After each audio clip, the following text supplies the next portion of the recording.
కుర్చీ మడతపెట్టి సాంగ్ ఎంత సూపర్ హిట్ అయిందో అందరికీ తెలిసిందే. ఈ పాటకి శ్రీలీల డ్యాన్స్ ఇరగదీసిందన్న విషయం అందరికీ తెలిసిందే. అయితే తమిళ హీరో కార్తికేయన్ చేతి నిండా సినిమాలతో ఫుల్ బిజీగా ఉన్నారు. అందులో ఒకటి కమల్ హాసన్ నిర్మాతగా రాజ్కమల్ ఫిలిం ఇంటర్నేషనల్ పతాకంపై నిర్మిస్తున్న అమరన్ చిత్రం కాగా, మరొకటి ఏఆర్ మురుగదాస్ దర్శకత్వంలో నటిస్తున్న చిత్రం.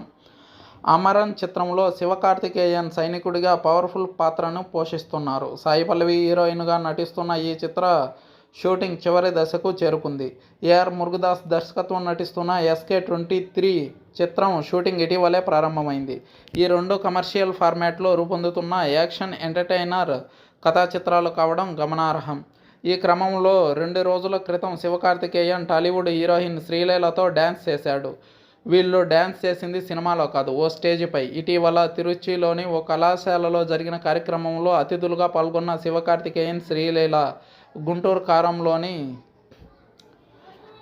కుర్చీ మడతపెట్టి అనే పాటకు డ్యాన్స్ చేశారు. ఈ వీడియో ఇప్పుడు సామాజిక మాధ్యమాల్లో వైరల్ అవుతుంది. కాగా ప్రస్తుతం టాలీవుడ్లో క్రేజీ కథానాయికగా రాణిస్తున్న శ్రీలీల కోలీవుడ్ ఎంట్రీ కోసం ఎదురుచూస్తున్నట్లు సమాచారం.